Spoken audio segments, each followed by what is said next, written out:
I love this book so much. I just want to give it a hug. There's only one horse. Why? It gives me the ick. Let's chat about all the books I read in April. I hope I don't drop this stack. Oh gosh, it's heavier than I anticipated. I was supposed to show you the spines, not the pages, because you get nothing out of this. Oh gosh. Now we're gonna try to flip this around and hope it does not fall. Oh gosh. Ta-da! This is what I read, plus an ebook.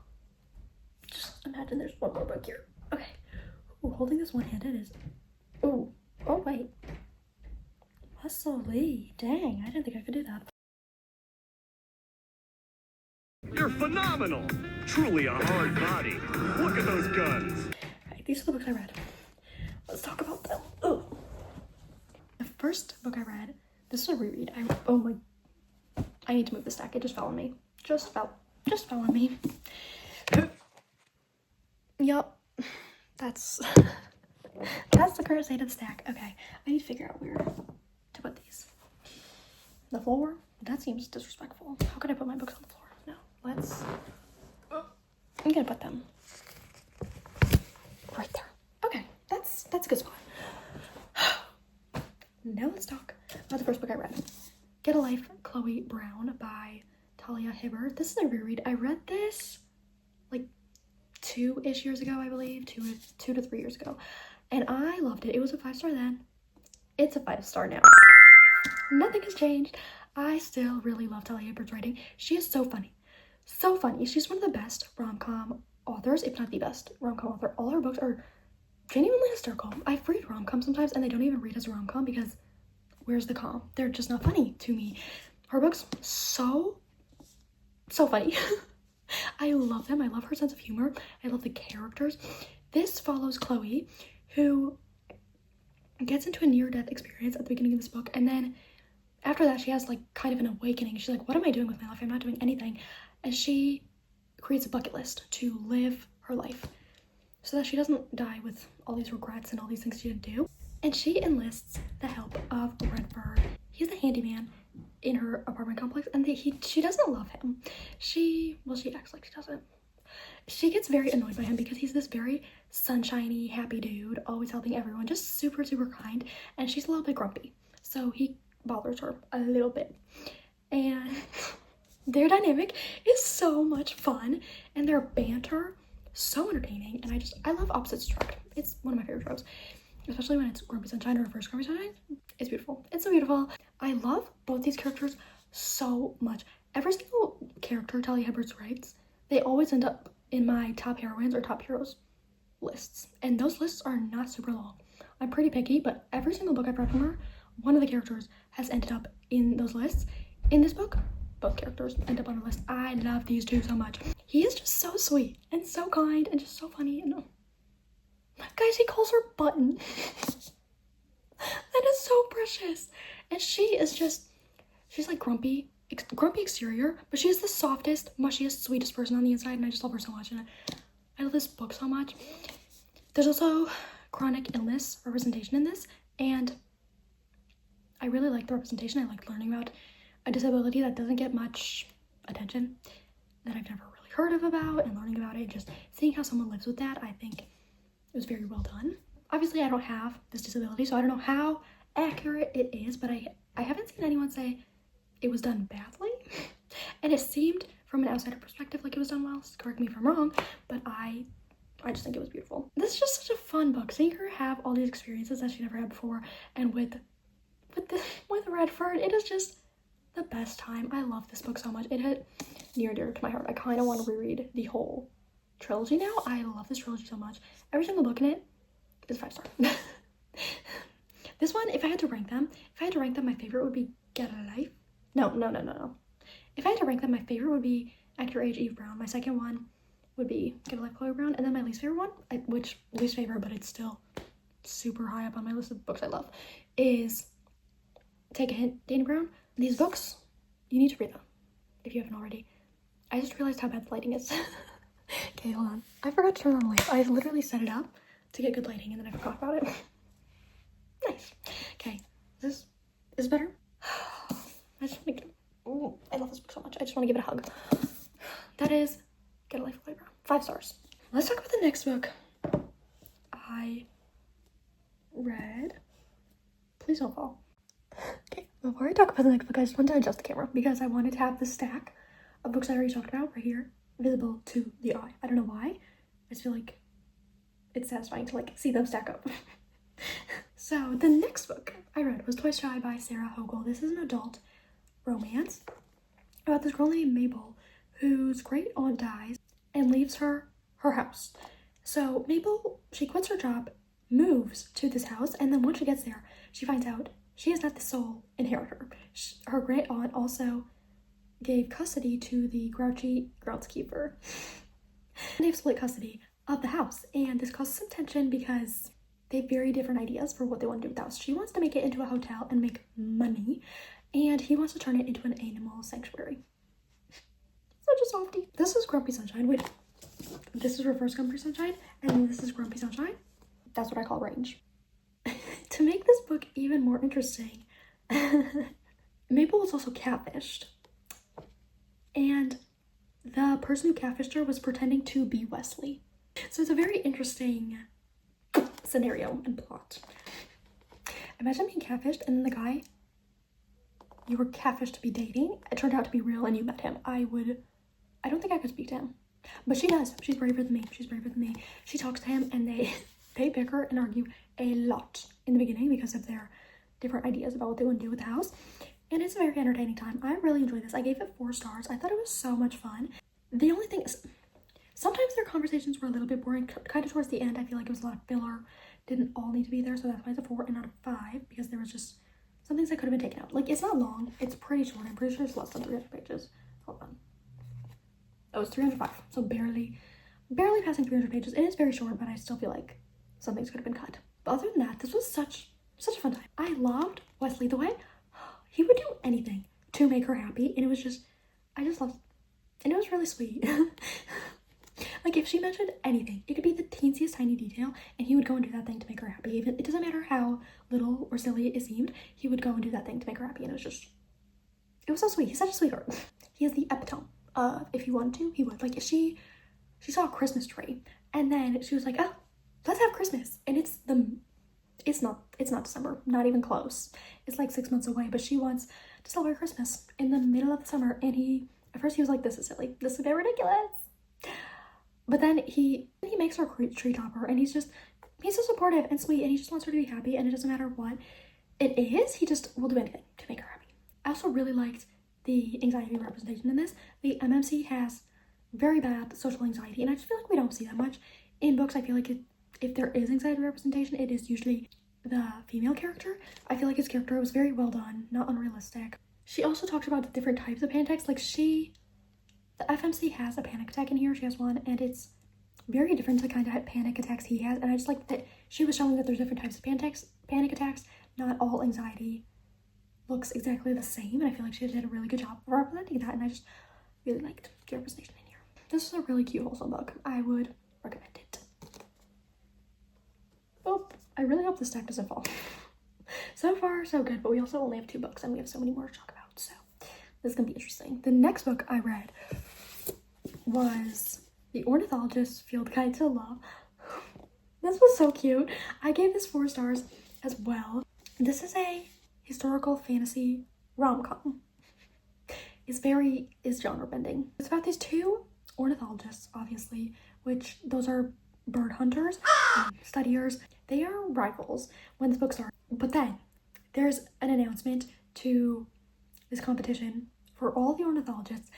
They have to hunt down a caladrius, and they decide to team up because otherwise they think they will have no shot of winning. So they team up, and it's kind of reluctant allies, but he's also smitten with her. Like, he soaks up every second of it. She's kind of reluctant at first, so it's like half reluctant allies, which is one of my favorite tropes. So it's no surprise that I love this. I gave this 4 stars. In the beginning I thought it was going to be 5, honestly. I really loved the beginning, but then it felt like it started to get a little bit repetitive the more I read on, but it was still so much fun. This is one of the most funny books I've ever read. I was just loving rom-coms this month. All of them were really hitting the spot. They were all so funny and so fun. It's very whimsical and very over the top, which that can be hit or miss for me. Sometimes the over the top books are just too much and I don't like it. This was just like over the top but cute. I really, really loved this. And I loved how smitten he was with her. This man is down bad. He is so obsessed with her. Throughout the entire book, he is smitten and he just wants her and he's just so in love. And I loved it. She's kind of clueless when it comes to the fact that he is in love with her. And I just love those dynamics. It's so adventurous and fun. The whole book is just them traveling, trying to find this bird. And they get into so many disasters. And it is just so entertaining and so fun. And I loved this. I also loved the FMC. She is the sweetest, cutest person. She's genuinely the kindest person you will ever meet in a book, ever. She's baby girl. She's so soft, and I just loved reading about her. She also made my top heroines ever list, which kind of crazy that we got two of them, but I love her. The writing in this was so witty and clever. I was constantly like, how did someone think of this and write it down? I couldn't even believe that she could have thought these quotes. Genuinely, I believe that India Holton is a genius, because how did she think of these things? Like, the jokes are so witty and so clever, and I was just in awe of her. And now I kind of want to read her entire backlist, because I know she has a bunch of books in her backlist, and this made me want to read them all. Also, so many puns, and I love puns, so this was just, I genuinely love this book so much. I really wanted to give it 5 stars, but just because of a little bit of repetition, I was like, okay, I gotta knock it to a 4. But I still love this so much, and I would recommend it to everyone. If you want to dip your toes into fantasy, if you want to dip your toes into historical romance, I definitely recommend this. If you're not yet convinced to read this, there's only one horse. That should do the trick. If even after learning that, if you don't want to read this, there's something wrong with you. Look, I feel like everyone should want to read this. It is the most fun time ever. Okay. The stack is still not falling. The next book I read was, I got an arc of this and I was ecstatic. While I was reading The Ornithologist, I figured out that there was a second book in this series and it hadn't come out yet, and it was on NetGalley, and I requested it, and I didn't think I would get it because I've never gotten approved for an arc on NetGalley before. So I was like, it's not gonna happen, but no harm in trying. So I requested it and I got it. I got it. The book is out by now. It released in April, but I got it a week early and I was so happy, so I could jump right into that after finishing this. And there's a third book coming out next year in spring, and I'm gonna request the arc again. Maybe I'll get that one too. And I know the third book is Dark Academia, which that's one of my favorite subgenres of fantasy. I need that book in my hands right now. I can't believe I have to wait a year. But okay, let's stop talking about that. Let's talk about the one I actually read. This is, again, historical rom-com fantasy. This was like 5 star. I love this book so much, and it didn't have the repetitive element, so I could give 5 stars. Like, I wanted to give that one. It's Grumpy Sunshine. Again, I didn't realize how many Grumpy Sunshine books I read until right now in this moment. Like, this was Grumpy Sunshine, this was Grumpy Sunshine, this is Grumpy Sunshine. I love that trope, but I love that trope, but I didn't realize I loved it that much, that I was seeking out so much in April, but I guess I do. This follows Gabriel and Elodie, who they are geography professors who entered a marriage of convenience, but then it didn't even end up working out for him. Like, the reason they got married to benefit him, it didn't even end up working. So it was a failed marriage of convenience. The marriage of convenience thing, it happened like years ago, and they haven't talked since then. They kind of went their separate ways, doing their own thing, and then they get brought back together, and they're having to go on all these adventures. These books are so adventurous. I'm telling you, it is the most fun time. They're going on all these adventures to deal with natural disasters, and they're basically saving the world, honestly. They are my heroes. It was the best time. When I tell you it was the best time, I am not exaggerating. This book was so much fun. I loved all the hijinks and disasters they get into. I love them as people. He is very broody and very cold and grumpy, and I love that.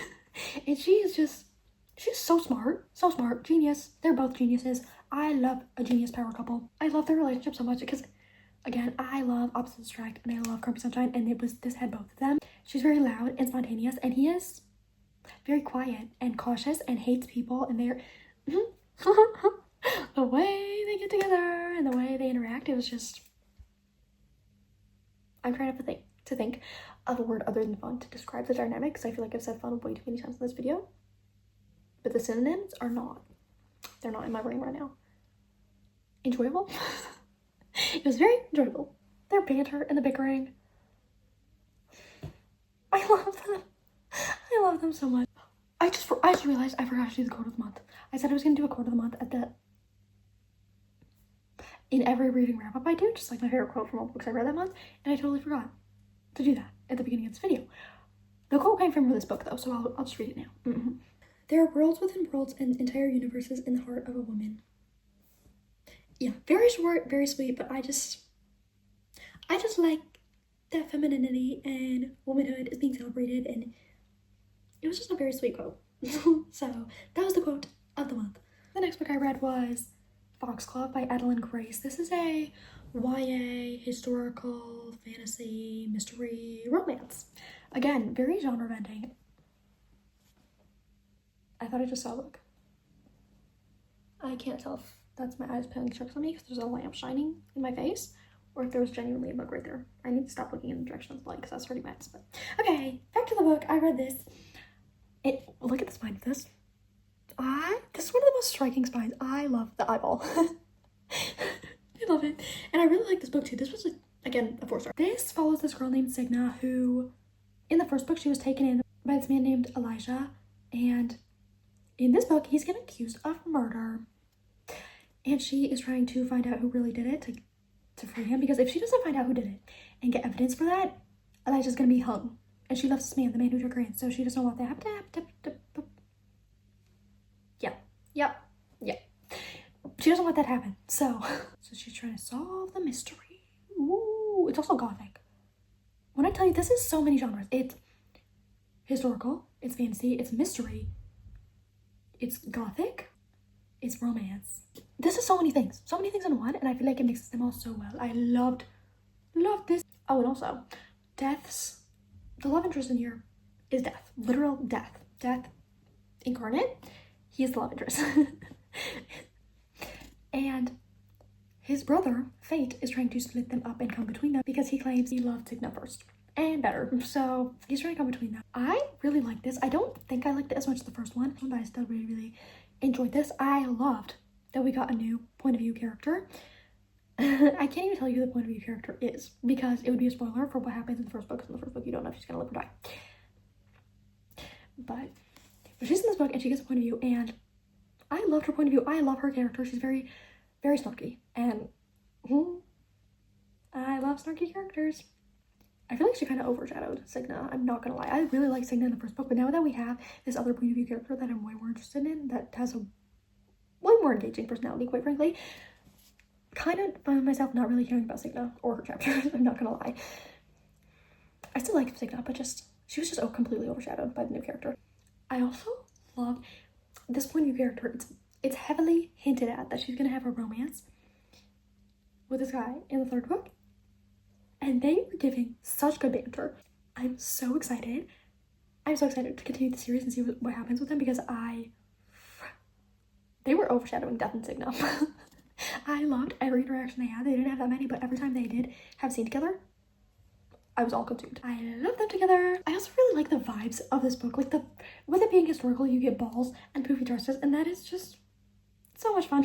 It's very atmospheric. The way the author describes the setting, they're in this gothic mansion, and the way it's described it looks so beautiful, but it's also so creepy, and I feel like I was there. I could picture everything so well. She's very good at describing scenery. And the ending, I need book 3 ASAP. I had no business saying that 3 times. Why did I do that? Sometimes I'll just say things and then I'll wonder why I said it, and that was an example of that. But the way this book ended, it ends on a cliffhanger, and it's, again, heavily alluding to the fact that this other couple is going to be a thing, or they're going to be mortal enemies forever. I honestly can't tell which, but I'm hoping it's a romance because the way it's setting up for their romance is so good. They're going to be enemies, and hopefully they turn lovers. The reason this isn't a 5-star, I feel like the pacing was not my favorite. It was very slow at parts, and I feel like some things could have been chopped out, particularly Signa's chapters. I would take nothing out of the other characters' point of view chapters. I loved every second of her chapters, but Sickness, I don't know, I was just bored with her. I also hate that Death's nickname for her is Little Bird. Why? It gives me the ick. And Fate at one point says Little Fawn. What is it with these brothers and their little birds? Stop. It's not cute. I also think there's this plot twist that was supposed to be really huge, but it was actually very predictable, and I guessed it as soon as the plot was kind of introduced. I was like, no, it's not her, it's her, and it was her. That made no sense. That was very vague, but I cannot give spoilers. It was just very predictable to me. But I still really, really enjoyed this. So, 4 stars. I feel like I'm really testing my luck with this deck. It's gonna fall. But it's not falling yet. Then I read River Mumma by Zalika reid-benta. This was gifted to me by one of my bestest friends in the whole wide world. Hi, Ashlyn. I love you. Mwah! Thank you so much. She also gifted me 4 other books, but I only got to 1 this month. I feel a little bad, but I read this one. This is a fantasy, and it follows this girl who is the chosen one. She gets chosen by Jamaican legend River Mumma, who she's a mermaid, and she kind of controls the bodies of water. And someone steals River Mumma's comb, and she chooses Alicia for some reason to find this comb, and she gives her 24 hours to do so. And if she doesn't do it in that time, all the bodies of water in the world are going to cease to exist. So Alicia is going on this adventure around Toronto trying to find this comb so that we can have water. I give this 3 stars. I didn't love it. I didn't like the pacing. That was my main issue. It just felt very slow. This isn't a long book. It's not even 300 pages. It's 284, but I don't know why it felt slow. I feel like nothing was happening, and it wasn't holding my attention. There was also way too many pop culture references. I hate pop culture references, especially in urban fantasy. I feel like it brings me out of the story, because then I'm reminded of real life, and I want to be fully immersed in the world. And when we're talking about Instagram Reels and popular trending hashtags, I cannot get immersed in the world, because then I'm brought back into my world. I did still kind of enjoy this, though. I did like learning about Jamaican legends and fables and fairy tales. I thought that was probably my favorite part, just learning about a different culture and their fairy tales. It was very interesting. I could also relate to the FMC. She's having a quarter-life crisis. She's just gotten out of college, and she doesn't really know what to do with her life. She doesn't have any career prospects, doesn't know how to use her degree in a meaningful way. And as someone who graduated from college a year ago, I can relate to that. It was really hard to find a job that I loved and figure out what I wanted to do with my degree. So I feel like I read this at the right time, just because I could relate to the character. I could also relate to her struggling to keep her culture alive in a westernized country, because me too. I'm Albanian, but I've been living in America my whole life, and it's just hard to figure out how to keep your culture alive while trying to fit in America. So I could relate to her character a lot, and that made me enjoy the book more. I'm very excited to talk about the next book in this video. The next book I read was Winter by Marissa Meyer. This is heavy. Wow, I need to put this down. It is a brick. It's over 800 pages, but it did not feel like that at all. And I hate when people say a long book doesn't feel long. I'm like, because in every other instance where I read a long book, it felt long. Like, you can tell it's 800 pages. This genuinely did not feel long at all. If I didn't already know that it was 800 pages, I would have never guessed that. I read it in 4 days while working a full-time job. I was reading this book nonstop. In all my free time, I was reading this book, and it was flying by so fast. It was by far my favorite book in the series. This is part of the Lunar Chronicle series, which is a YA dystopian sci-fi fantasy series. This book is really heavy. I'm switching hands. And it takes fairy tales like Cinderella and Snow White and puts fun little spins on them to make them more interesting. I've been really enjoying the series up until now. Every single book, the first 3 were 4 stars. This one I feel like was leagues above them. It still wasn't a 5-star for me, just because some nitpicky things that we'll talk about. So I'm gonna give it 4.5. It's definitely not a 4. It's not on the same level as the other books. I feel like this one was leagues above the other 3. I was so engrossed in the story, and I love the characters so much. I've gotten so attached to these characters. This is one of the best cast of characters ever. There's like 9 point of view characters, and I love every single one of them. With my whole entire being, I love these characters. I love the way they interact with each other, the banter and the dialogue between everyone, and the found family theme, and the world. I feel like it's so creative. I am not someone who reads sci-fi a lot. I can't get into it. This is very easy sci-fi to read and understand, so I'd recommend it if you want to dip your toes into sci-fi. This is a good one. I just love how creative it is. I've read a lot of retellings and I feel like none of them have felt like this.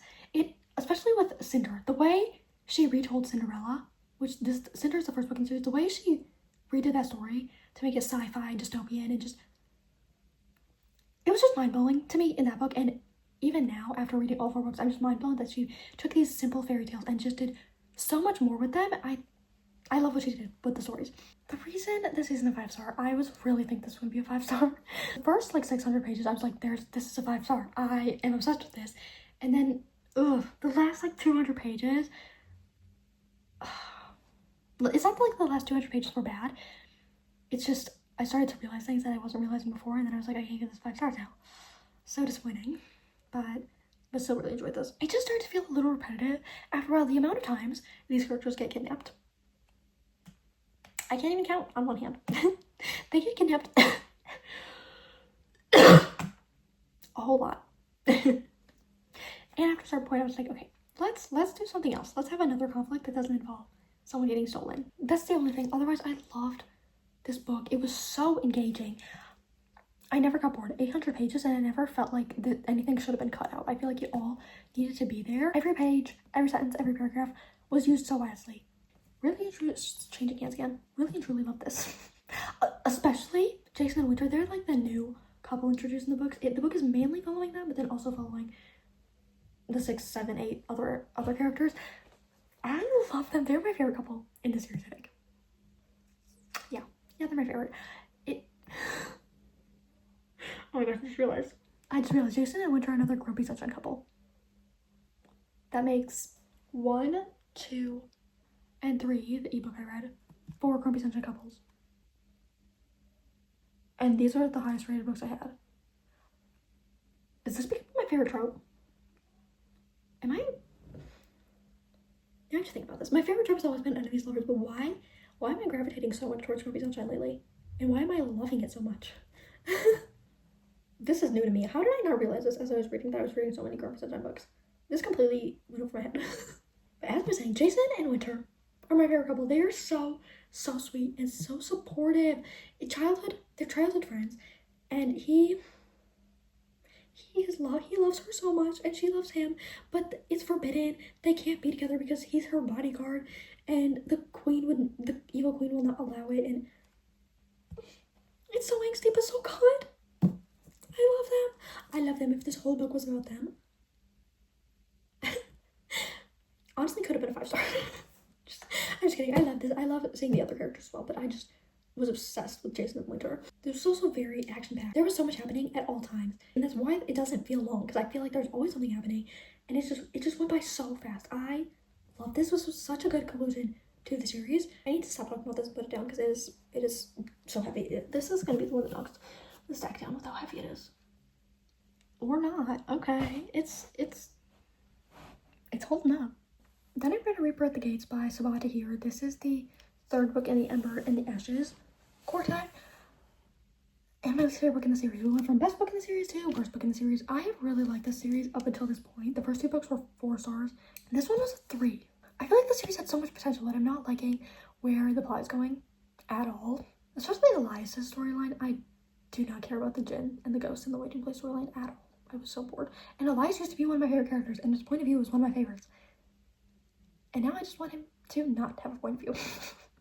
I was really bored by his chapters. I didn't even tell you what this is about. This is a YA dystopian fantasy, and it involves characters rebelling against the Empire. Dun dun dun. I usually love dystopian books, and I really liked the first 2 books in the series, and I'm hoping the 4th one's also gonna be good, but this one just did not hit. It was very slow, especially the first half. I was so incredibly bored. I feel like I don't want to say nothing was happening. Things were happening, but it was just boring for the most part. I liked Helene's chapters a little bit, especially like when they involved her sister. I feel like her sister has the most interesting storyline in this whole book, and unfortunately the sister doesn't get a point of view. I wish she would, because she's the most interesting character with the most interesting plot to me right now, but we don't get her point of view. This wasn't bad. It was just okay to me, and I was really disappointed after how much I liked the second book. I really thought I'd like this one too, but it was just way too slow.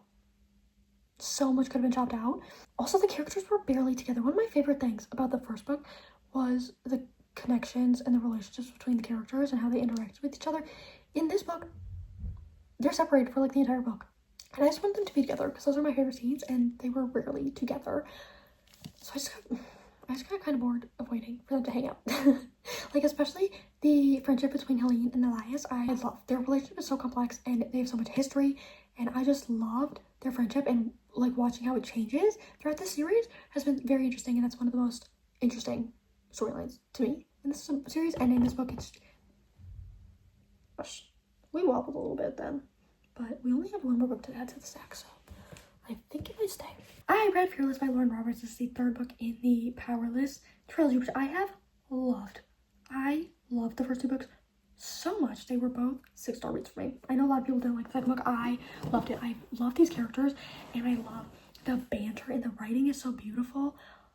I've been really enjoying the series, so I had very high hopes for this book. And I hate to say this, but it did let me down a little bit. Just a little bit. But honestly, it's my fault. It's not even the book's fault. It's not the author's fault. It's not anybody's fault but my own, because my expectations were sky high. I went into this thinking it was gonna be a 6-star read. You should never go into a book expecting it to be 6-star. You're undoubtedly gonna be disappointed. My expectations were just way too high, and I feel like if they weren't, I probably would have enjoyed this a lot more. So I blame myself. This was a 4-star for me. This is another YA dystopian romantasy. Oh my gosh, I read so many of the same genres. The last three I just read were all dystopian fantasy. And then the first half of the month was just Chromie Sunshine. I clearly have a type. I still enjoyed this book. Don't think I didn't enjoy it. I'm giving it 4 stars. I'm just so disappointed it's not a 6. Or at least a 5. When I went to go buy this book at Target, I was like, there's no shot it's gonna be anything less than a 6-star. Why was I going in with those high of expectations? Have I not learned my lesson yet? I go into books with high expectations all the time, and I'm always like, don't do this again. You're disappointed. And I continue to do it. I really did enjoy this though. I still like the writing. I still enjoy the banter, although there was a lot less banter than in the previous 2 books, which that was a little disappointing to me. But it's just because the plot was plotting. There was so much happening in the plot, especially the last 100-ish pages. So much was happening. There was like 20 plot twists. Not even kidding. Plot twist after plot twist after plot twist. It was wild. And I'm one of the few people who I guess like the plot twist. I've heard a lot of complaints from people saying they didn't like the plot twist. I can't say more because it's going to be a spoiler, but I feel like you know the big plot twist I'm talking about if you read this book. A lot of people are not happy. I liked it. I thought it was a good twist. I was jaw dropped. And that, like, as long as the plot twist shocks me, I like it. I'm very easy to please with plot twists. I'm looking at my annotations right now, and it's so beautiful. As you can see, it's a very well-loved book. I'm complaining about it not being a 6-star, but I clearly still liked it if I annotated it this much. There was so much to underline. The quotes, her writing is so beautiful. I love the quotes. Did I give you a plot summary for this yet? I don't think I did. Okay, it follows.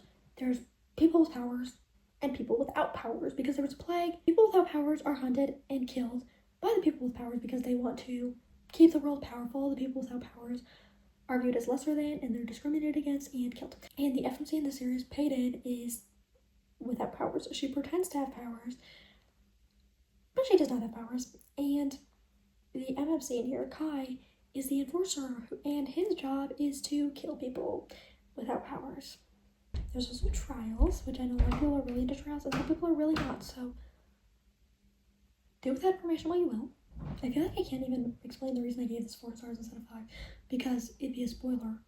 I'm trying to think of a vague way to say it. There is no vague way to say it. I'd have to say it outright. If you are interested in hearing all my thoughts about this, I will have a full spoiler review dedicated to this book coming out in the next couple weeks. And I will talk about everything I disliked, everything I loved. So if you're interested, be on the lookout for that. But do not misunderstand. I still really like this. I feel like I'm being so negative just because it didn't live up to my expectations. But I still really enjoyed this. And I love the characters, both of them. And Kai, the way he is so down bad for her. I love a man who's down bad. It's dual point of view, so you get to see a lot of him just being in love with her. And it was very cute. So I still enjoyed this. But it was my least favorite in the series. And that is the last book. I'm dead. I like how I just, oh gosh. I don't like that. I don't like that. It's definitely, oh, I'm scared to pick it up. Oh, okay. Okay. So those are the books I read. In, what season were we just in? April. These are all the books I read in April, plus the geographer's map to romance. Tell me what you, oh my gosh, that was heavy. That was heavy. Tell me what you read in April, and tell me what you read in April. What was your favorite? What was your least favorite? Have you read any of the books I talked about today? Comment something. Anything. I just love chatting with you guys, so comment if you wish. If you don't want to talk to me, that's fine too, I guess. Bye.